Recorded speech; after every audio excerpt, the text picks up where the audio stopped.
Ito'y ang maigting na operasyon ng Land Transportation Office o LTO Bicol bilang bahagi ng uplan na biyaheng ayos Pasko 2024 upang matiyak ang kaligtasan sa kalsada matapos ang holiday season.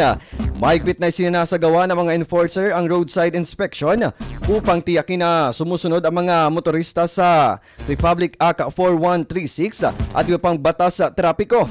Layunin ng inisyatibong ito na mapanatili ang kaayusan at kaligtasan sa mga lansangan, lalo na ngayong balik trabaho at eskwela na ang marami.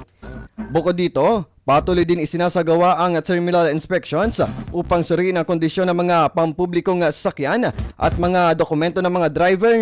Namamahagi rin ang mga enforcer ng mga flyer ukol sa road safety bilang paalala sa kahalagahan ng pagsunod sa mga alituntunin sa trapiko at pagiging responsableng road user. Samantala, ang mga hakbang na ito ay bahagi ng pagsikap ng LTO Bicol na mapanatili ang kaligtasan at disiplina sa lansangan para sa lahat.